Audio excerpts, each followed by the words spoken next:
afternoon. Welcome to UK Column News. It is the 11th of March 2014 and it's just gone 1 o'clock. Myself, Brian Garish, Mike Robinson, not myself, Brian Garish, myself, Louise Collins, Brian Garish and Mike Robinson are here in a lovely sunny Plymouth. It is. Yeah, sunshine, lots of daffodils out and about, people quite cheerful this morning, so that's all good. Long may it continue. I'll also just say we have a guest with us in the studio, sitting off camera today, so welcome to our studio guest. And we hope things technically run today, so that's good. Mike's going first, I do believe. Ukraine. Yes, indeed. So this should say who this person is at the start, but in fact it doesn't say it till the end of what I'm about to say, so apologies for that. But this is Stephen Cohen, who's an American academic. He focuses on Russian studies.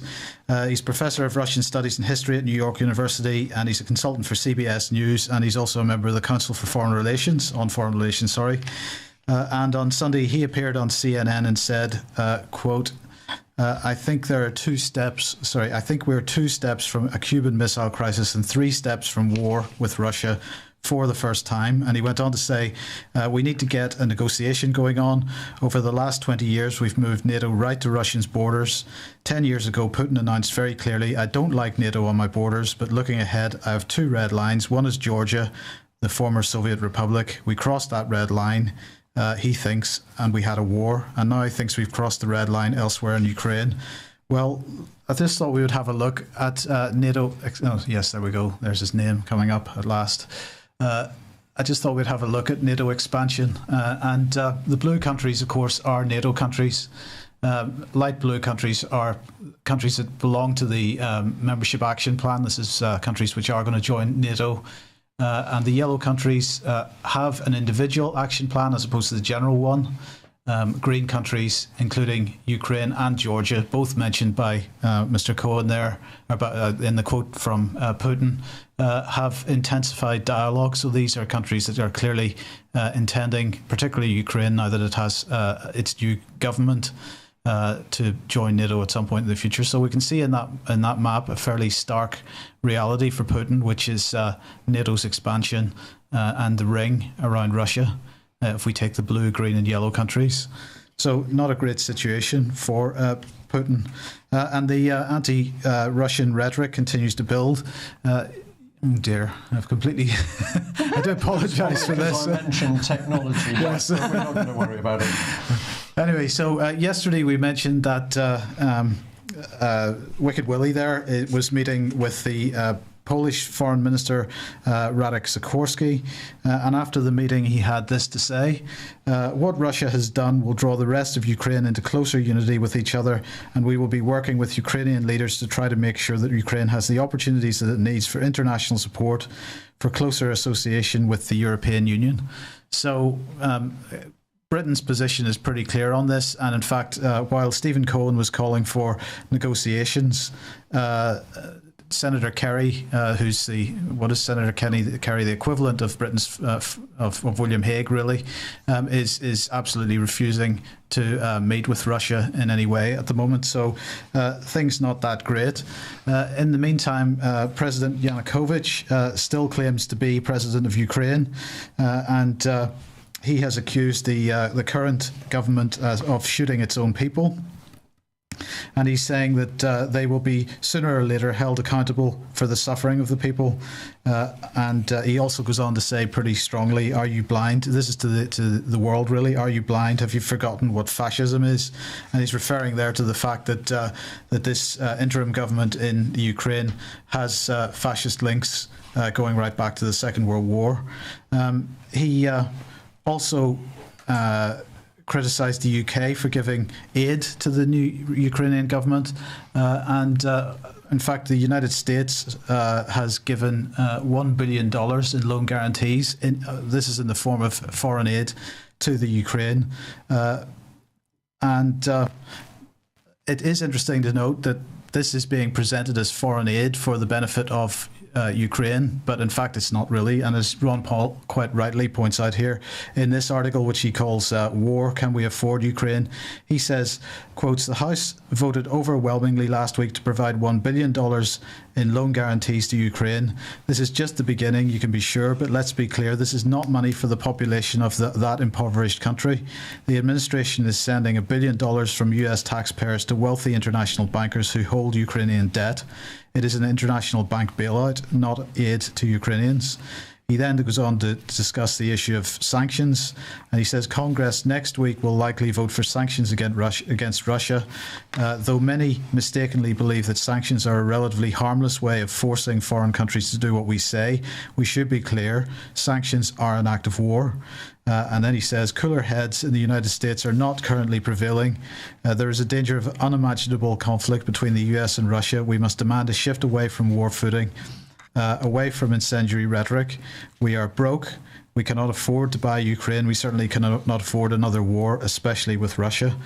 But of course, this loan is being packaged as aid, and a number of mainstream articles today are highlighting what's been happening to the UK's aid when it reaches its destination.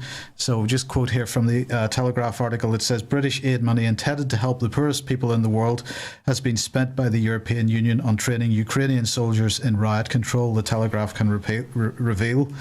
Now, the Telegraph might reveal that, but it's should really hardly be a surprise to many. This is why Britain refuses to reduce the foreign aid budget in a time of austerity when almost every other budget is being decimated. And that's because foreign aid is used to promote British foreign policy. In Ukraine, as in Syria, as in everywhere that foreign aid money goes, it's not going to help the poor people of the world who actually need it. It's going to fund it's actually going to fund terrorism in some cases, but Ukraine and Syria, it's pretty obvious where that money's going. The situation not getting any better. The rhetoric continues to build, and now we're talking about sanctions, and we're not actually prepared to discuss things properly with Russia. It's pretty dangerous. Can I just pick up on two things? One, Kerry's just gagging for war with anyone, isn't he? Anyway, Mike, he's really banging the drums of war, and I don't think he really cares who America go to war with as long as he gets his war. Well, I think he's absolutely turned into a yes man, and we should get Patrick on, and we're going to have Mark Anderson on tomorrow. We'll ask him that question. I mean, that's probably a better question for them, but there's no question that he has absolutely become a yes man, and not prepared to stand up and be counted at all. Yeah, and one more thing. Somebody in the chat room has said the Crimea is just broken on RT. Apparently, the Crimea Parliament is declaring independence away from the UK, Ukraine. Are you aware of that? Well, it's not surprising. I don't think they'll end up being independent. I think they'll end up either being subsumed into Russia or there's going to be a civil war there. But as I said yesterday, friends of mine in Poland and in Latvia are saying that Ukraine is basically split into three at the moment now. We've got the people in the east who wish to stay with Russia. We've got the people in the west who want to join the European Union. And we've now got Kiev almost as a separate group, which absolutely wants total independence from anybody. Right. And within Kiev, then you've got this interim government, which of course is absolutely working for the Western NGOs and the European Union. So it's all pretty fractious everywhere at the moment, and Ukraine is going to end up, at the very least, Ukraine is going to end up becoming another Syria unless we do something to stop it. Clearly. Just to add on top of the sort of general discussion, of course, we reminded people yesterday to have a look at Chatham House. So in the last few days, Chatham House has been having its usual secret meetings and then producing what are effectively policy documents. And as we read out a large part of the documents and their suggestions on UK parliamentary activity over Ukraine was, of course, sanctions on all sorts of fronts.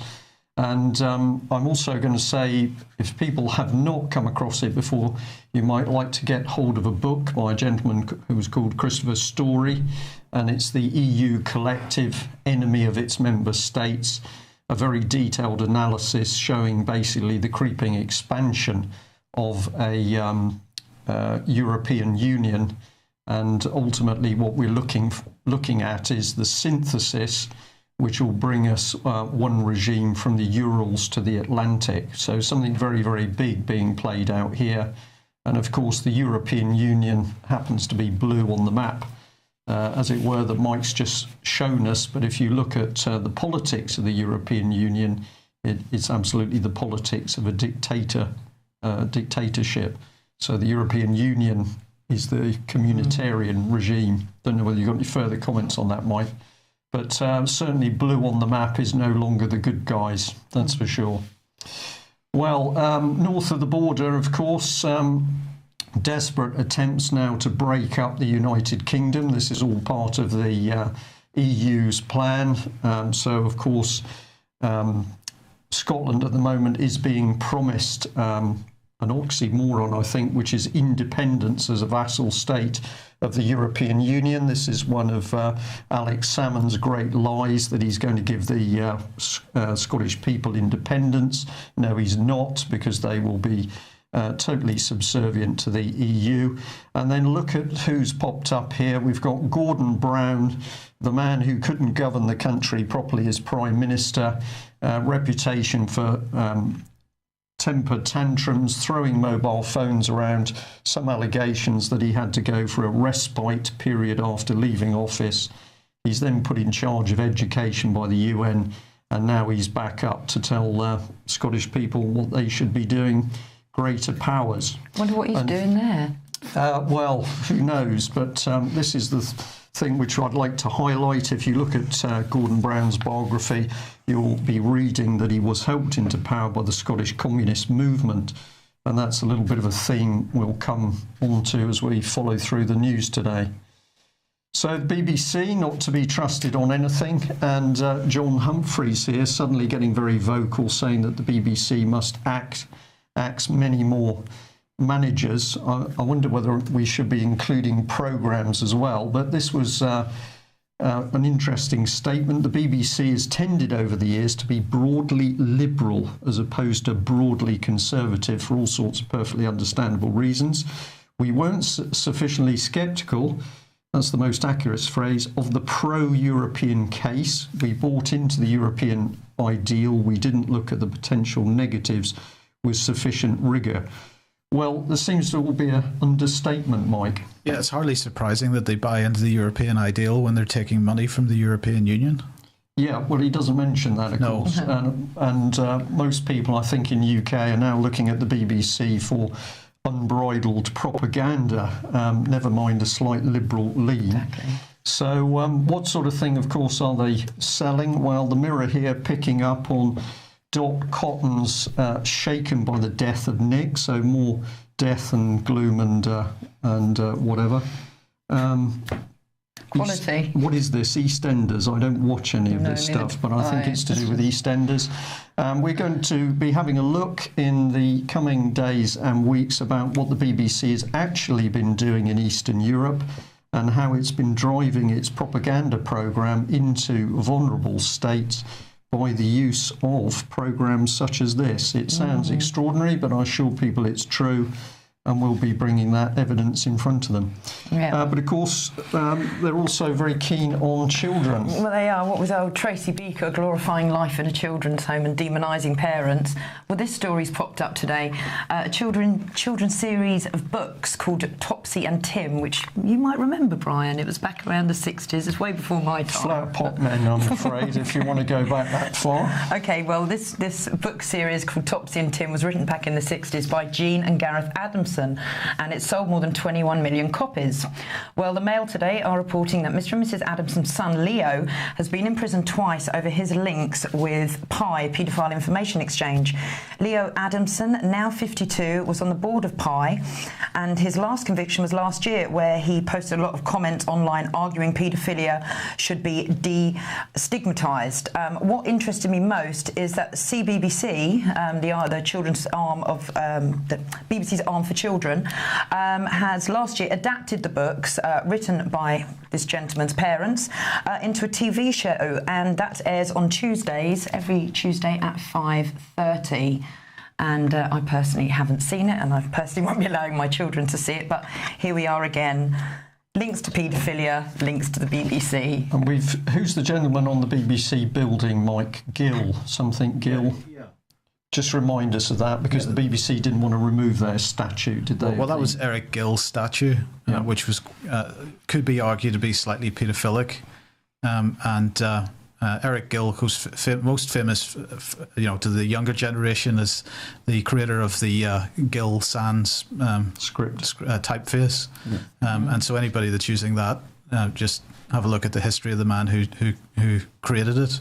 Very famous British artist. There have been multiple campaigns over the years to get that statue taken down off the BBC building. Yeah.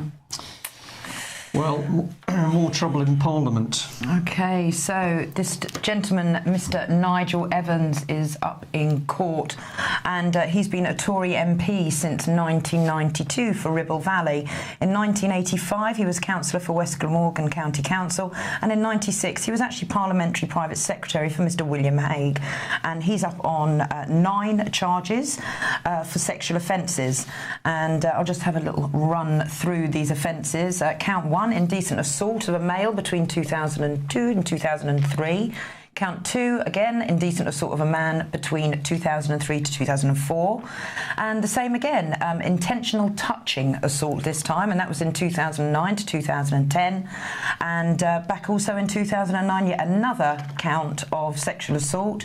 Then it continues. It goes all the way through, right up until March 29th and April the 1st of last year, which is a sexual assault, and a rape between March the 29th and April the 1st, 2013. And the 9th count was a sexual assault, again, up until April 2013. So I've had a little look into him. Back in 2010, he was actually advised by Patrick McLaughlin, who is Minister of Transport, to come out as gay after an alleged assault on a gentleman who was asleep at the time. Not long after that, yet another MP, this time a Connor Burns, who advised him not to socialise with the young people and researchers, but to stick with the MPs. And here he is in front of us with the glorious leader, King Cameron. All of these alleged offences, actually, that he's being taken for have all initially started at either the House of Commons or at Tory conferences, which is very interesting. And this article, then the other article goes on again that the Conservative cover up paedophilia and not expose or bring to justice those who are abusing children and young people. And again, only last week we had Patrick Rock, Cameron's friend and advisor, arrested after the Tories tried hushing it up. And now we find out that they also allowed Mr. Evans to keep his job and continue what he was doing. It's beginning to follow a pattern, really. Yeah. And of course, this is the other man who's thoroughly in the spotlight. Yeah, and if people want to know more about this man, they should really look up Bill Maloney and where he confronts Mr. Clifford outside court last year. But yesterday, the court heard from a woman who's now in her 60s that when she was 14, she accepted a lift from Mr. Clifford, but he drove the opposite way, stopped into an alley where she was then indecently assaulted. And Mr. Clifford represents very many famous people, such as Simon Cowell. Interestingly, Sally Bercow, the Speaker's wife, who's always recently been in the news for exposing Mr. McAlpine, Muhammad Ali, athlete Chris Hoy, and many, many more, a lot of glamour models, etc. And the trial is continuing over the next couple of weeks. And as I say, I'd like to urge viewers to go and check out Bill Maloney's film where he confronts Max Clifford. Well, we thought we'd just draw this together in a very, very simplistic way, but it's quite interesting that, of course, we've got Jimmy Savile, where the numbers of accusations against this man up into the 400s or thereabouts, and, of course, nobody knew what this man was up to. The government didn't know. Oh, Max Clifford did. Sorry. Well, OK. So the security detail around the royal family didn't know. Nobody knew. The NHS didn't know. No. We've then got what's going on in the Lib Dem party, so women being abused, but oh dear, nobody knew about that either. And then if we bring it home to the Conservatives, we got Patrick Rock scandal emerging at the moment, and nobody knew. Well, actually, they did know. In each case where you go through the abuses and you start to look into whether it's the paedophilia or inappropriate sexual behaviour, somebody did know, but it's always covered up in order to protect people at high level. So the only way that this is going to be dealt with properly is to get the lid off the whole thing. And I think we're going to once again give praise to the police who are involved in Yewtree and Fernbridge, because we hear, although there's been quite a power struggle as to whether the higher levels of the police are going to allow officers to do their job in exposing high-level paedophiles, I think common sense is beginning to prevail as the police realise the danger to children and presumably police children as well. So the NHS, of course, being collapsed on a daily basis, people still don't recognise it for what it is. But here in the Mirror's story, supposed shock new figures that 4,000 senior nurses have been axed since the Tory-led coalition came to power. Now, it's quite interesting to read what the College of Nursing says here. They say that the NHS should be doing everything it can to keep the experience of skilled staff. It's accused the government of pursuing a reckless policy, saying that ward sisters, community matrons, clinical nurse specialists and advanced nurse practitioners are all going. And then the Royal College of Nursing accused the government of treating such staff as disposable, very interesting word, and eyeing them as a quick way to save money. Well, of course, this is absolutely spot on, but what they're missing is the fact that this is part of a deliberate programme, and we get some clues because we can see that every time the government's talking, they're using this magic word leadership, where you say you're driving for care quality, but in fact you're going in the opposite direction.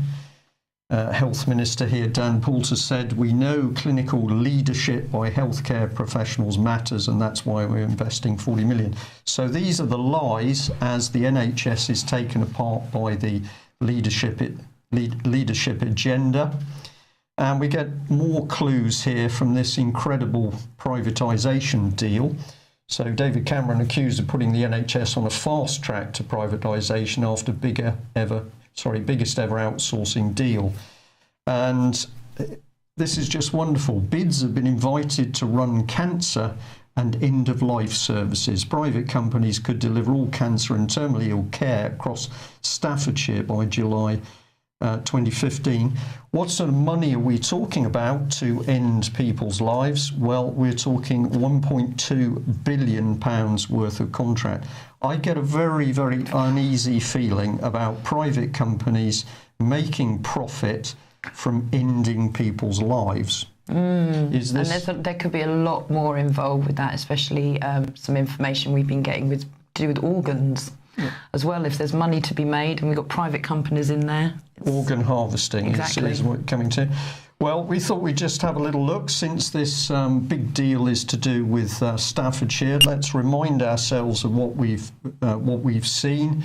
So Mid-Staff's hospital death prompts criminal investigation, and this was taking place some time ago, but expanded and expanded.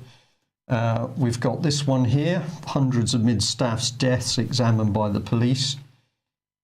It goes on, doesn't it? 300 cases of criminal neglect. And what happens when the whistleblowers stand up? They're actually forced out of town. Now, this is Staffordshire, £1.2 billion worth of private contracts working towards ending people's lives in care. And we'd like to remind you of this gentleman in Staffordshire.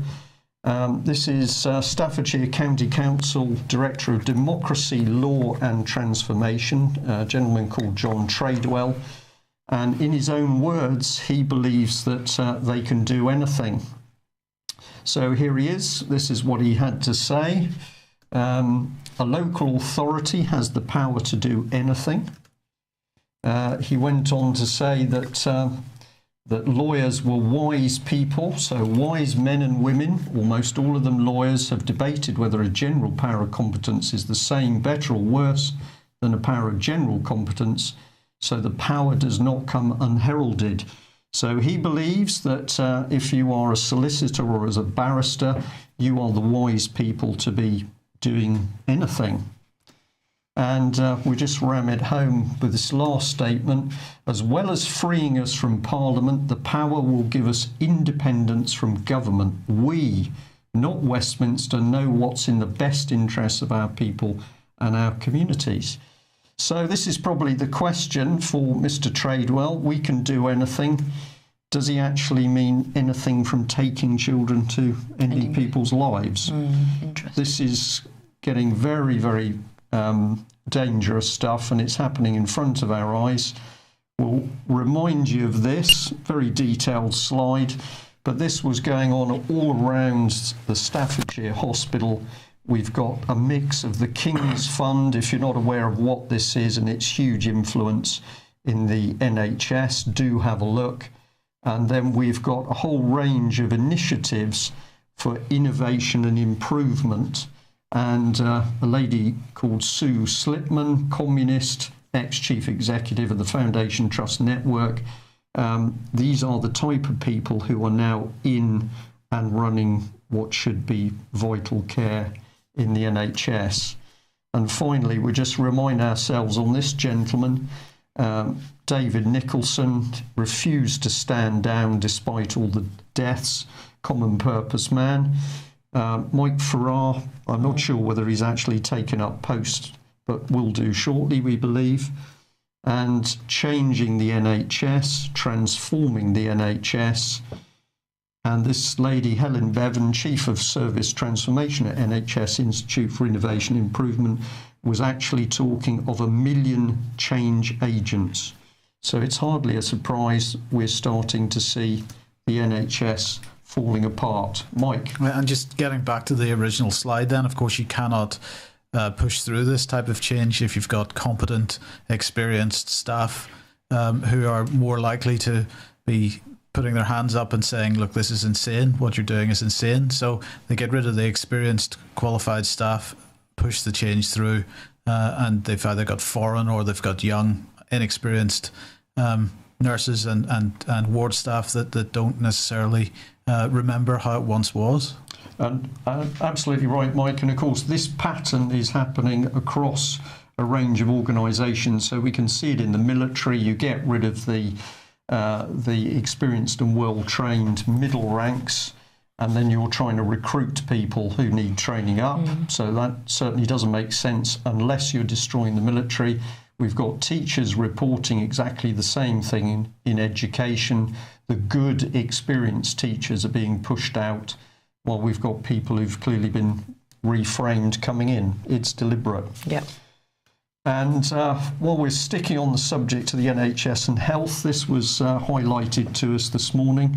Now, this is an old a story from a few weeks ago, but we felt that it needs bringing to the fore again. But basically, it's saying that children's medical records will be automatically uploaded on the controversial Big Brother NHS database without parents being told. And the article here from the Mail is saying that records of some 10 million youngsters in England will be taken from GP surgery computers.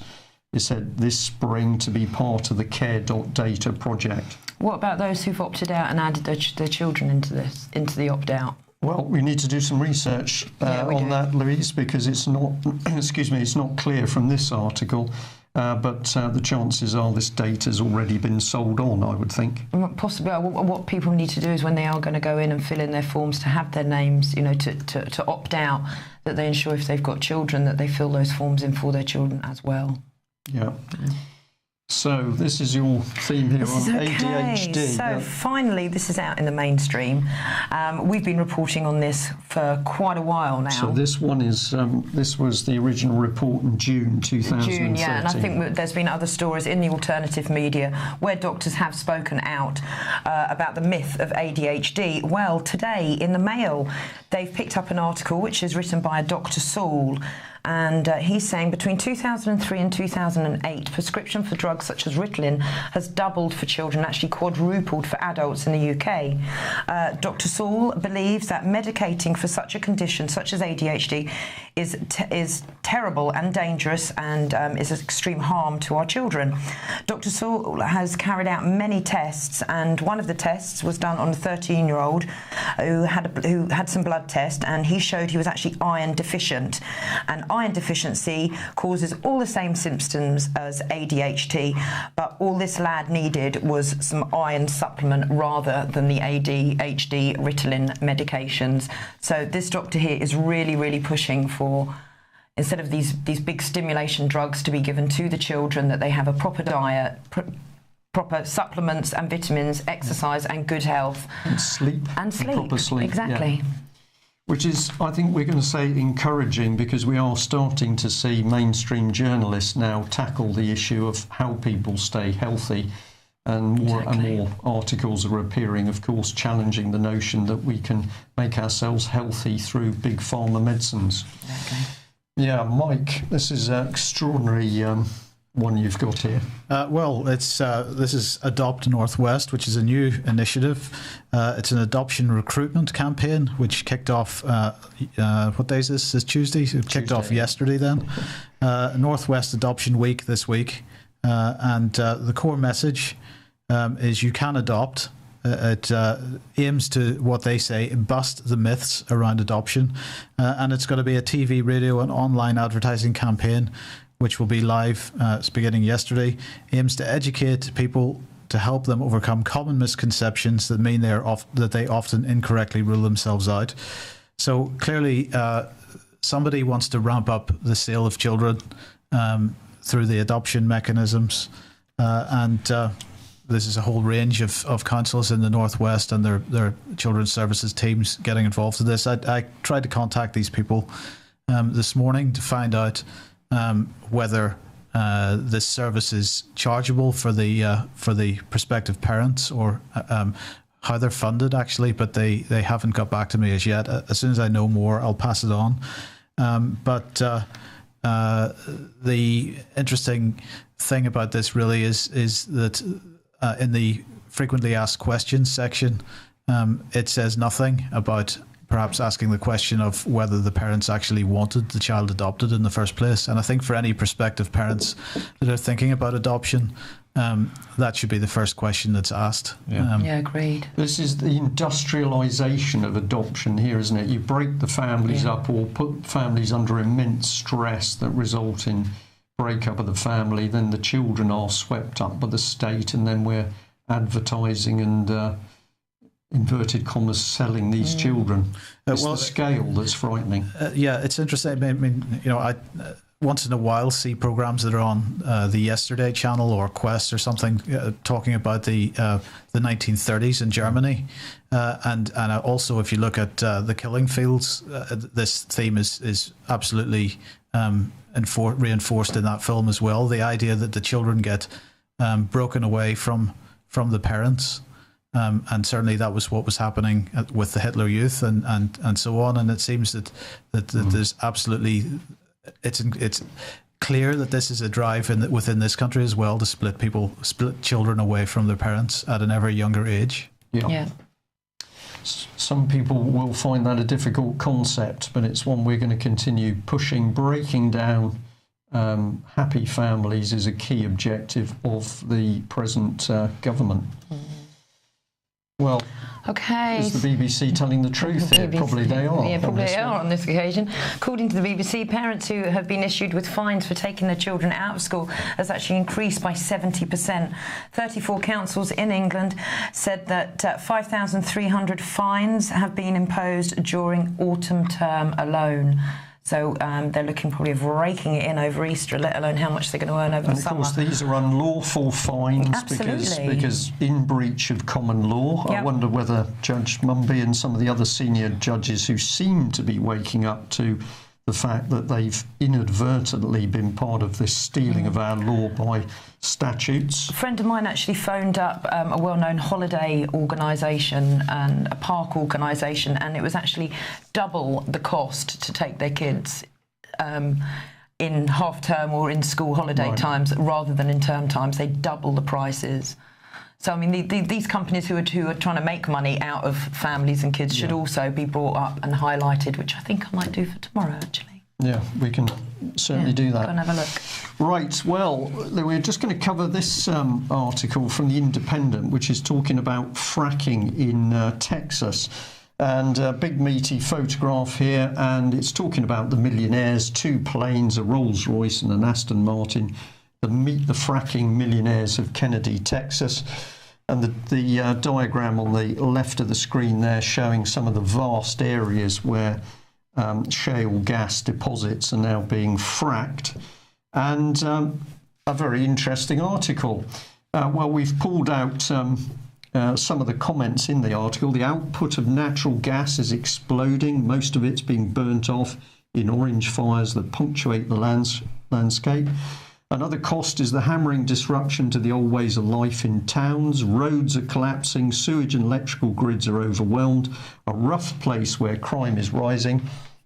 But perhaps nothing has been more disruptive than the creation of many instant millionaires.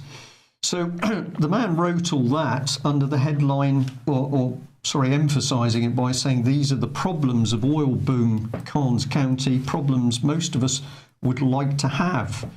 Well done, David Osborne. He then says, like all blessings, it comes with potential costs, not least the danger posed, according to environmental groups, to local water supplies. And then this illustrious man completely fails to report any of the dangers at all. So you've got an area of Texas where the landscape's been rent asunder by flares. You've got the roads collapsing. You've got sewage and electrical grids overloaded. You've got people becoming immensely wealthy. You've got crime on the rise. He talks about brothels. He talks about all sorts of things. He says, well, these are the problems we want, but I'm not going to talk about any of the real problems to do with the dangers of fracking. Shocking. So what planet is that man on? Or is he simply being paid by the government to push fracking? Closer to home, I think we see a bit more of the picture, don't we, Mike? Well, yeah, the Mail finally covering something of what's going on at Balcombe. Of course, Ian Crane, not mentioned in this article, despite the fact that he was a party to the court case with regard to the eviction at Barton Moss. Haven't heard anything yet about what's going on up there today, but Ian suspected that if the judge didn't provide a stay of execution to allow the appeal to go through before the eviction, then they were expecting the police on site at midday today, but we didn't have time to find that out for this programme. We'll talk about it tomorrow, hopefully.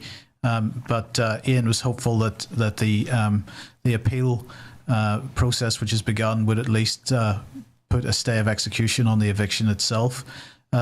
Ian not mentioned in this article, as I say, despite being party to that court case. But if you want to find out more about this, more of the truth about this court case and what happened, then watch last night's Fracking Nightmare, which is on the YouTube channel and is actually going to be played out immediately after this news program. So if you want to stick around on ukcolumn.org/live, you can watch last night's Fracking Nightmare again and see what Ian had to say about the court case. Okay, well, thanks for that. Well, as we just get towards the close, this was an interesting little local story which we thought we'd bring up on screen. So the Royal Navy Provost has been assisting Plymouth's nighttime economy. What they actually mean is that the Royal Navy Police have been out assisting the local police. This is perfectly normal and been going on for many years as the military police look after their own if there's a bit too much drinking or some trouble with military personnel. But what we were fascinated with is that the old navy blue vans for the military have now become almost indistinguishable with police wagons. And of course, it says Royal Navy Police on the side. So we've got what seems to us to be a merging of military police and civilian police. And of course, one of Britain's great protections has been that our police force has been a completely civilian organisation unlike the paramilitary police which exist in countries like France, for an example. Do you think this could be also getting the public used to having military on the street? So it's just very gradually, putting in, vans looking the same as normal police. Well, and do you I think think this that's is the what's main gonna bit, but happen? I'm going to say you can hardly be saying we're putting the military on the streets here. Well, no, could we be? Is this good? Is this something to come? We haven't got any left, This Lou, is true. really. This is the key thing, is David Cameron and Philip Hammond cut Britain's army in particular, and somebody emailed me the other day asking me about this, and you just watch the army in particular being cut and cut and cut, and of course the moment there's any significant trouble, the army can't cope. So what's the suggestion going to be? Well, oh dear, we have to bring in European police, Europol. Foreign police on Britain's streets, very dangerous situation. And it's up to us to put a stop to this nonsense. Agreed. And probably brings us over to this one then. Yeah, just to remind everybody that the Bradbury Pound has a little Facebook page that we set up, and all updates with regards to the meeting on Parliament Square next Wednesday on Budget Day. And I just want to reiterate that it is not a protest, it is a gathering to educate. To educate the mainstream media, who are all going to be congregated on the green out there, and the MPs going into Parliament. There's going to be some balloons, there's going to be leaflets available to hand out, there's going to be a few banners, but it's just a general friendly meet-up at Parliament on Budget Day, and let's get the Bradbury put on the mainstream news. And there's a really good document actually on that Facebook page with all the information. It looks a bit like that. It's an article written by Mike. It's got all the meet-up points and times for next week. I do believe it's 11:30, College Green, which is next to the Palace of Westminster. And there people can get some banners and some flyers and balloons, and then storm the mainstream media, particularly the BBC would be good. And we say, as always, of course, everything polite, reasonable, happy. We're allowed to be happy. But anybody who's being aggressive or, don't bother. Trying to cause trouble is not on our side. No, stay at home, anyone who's got those kind of plans. In the meantime, just to remind everyone, we have the UK column bumper stickers and leaflets as well, and you can go onto the website and pick up those if you want to spread the word about the UK column. Okay, before Mike just takes us through the up-and-coming UK column schedule, just remind people that campaigner Robert Greene is still held in Perth prison. We've spoken to Robert over the last few days, and we're getting regular letters from him. He would like to thank all of the supporters, or his supporters, who are writing him letters. He says it's a huge morale boost, and in fact he has trouble getting all of his replies written each day.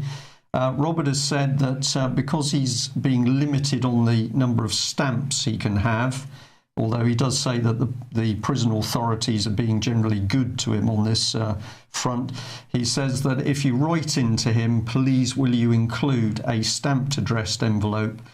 So all he's got to do is write and pop it in that envelope to get his reply back to you. So Robert is desperate for stamped addressed envelopes, and if anybody wants to send him a little bit of extra paper and envelopes, he's allowed to receive that. There is still no movement on his appeal. Clearly the dialogue between Robert and his legal team has been slowed by a very strange interference with communications.